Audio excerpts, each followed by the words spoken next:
Pioche.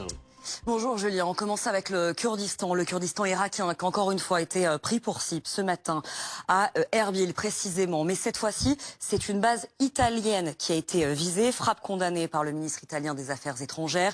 Je viens juste de m'entretenir avec notre ambassadeur en Irak et heureusement, tous nos militaires sont sains et saufs dans leur bunker. Nouvelle explosion également entendue dans le centre de Dubaï où des attaques de drones ont eu lieu un petit peu plus tôt dans la matinée et puis pas très loin au Bahreïn cette fois. Un ciel toujours envahi par cette épaisse fumée noire après l'attaque contre des réservoirs d'hydrocarbures. Les habitants bien sûr sont invités à rester chez eux. Et puis il y a le Koweït également qui a annoncé il y a quelques minutes que l'aéroport de la capitale a été visé par une attaque de drone.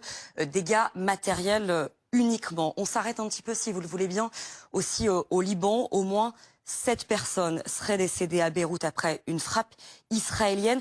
Au niveau du front de mer, également plus de 20 personnes qui auraient été blessées. Alors ce sont des frappes qui ont eu lieu sur une plage où il y aurait notamment beaucoup de déplacés libanais. Nouvelle frappe aussi dans la capitale iranienne alors que Tsahal assure mener une vague de bombardements à grande échelle au niveau de Téhéran. Vous le voyez, les secours sont en train de chercher, de tenter de trouver des survivants sous les décombres.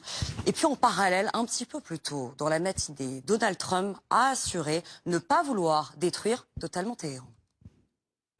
Alors, des frappes israéliennes dont je vous parlais qui interviennent après une attaque de l'Iran menée contre Israël conjointement, a priori, avec le Hezbollah. Alors, ce que vous voyez sur ces images, ce sont des interceptions de missiles au nord du pays. Il y a également Jérusalem qui a été visée où les dégâts sont importants. L'armée dit avoir identifié plusieurs missiles qui proviendraient donc de l'Iran. Alors, il y a cette guerre aérienne. Il y a également une guerre navale. On vous en a parlé.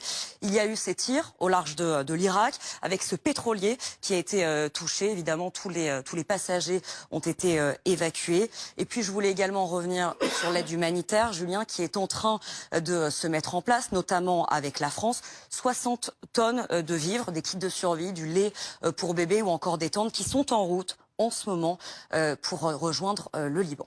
Et vous nous avez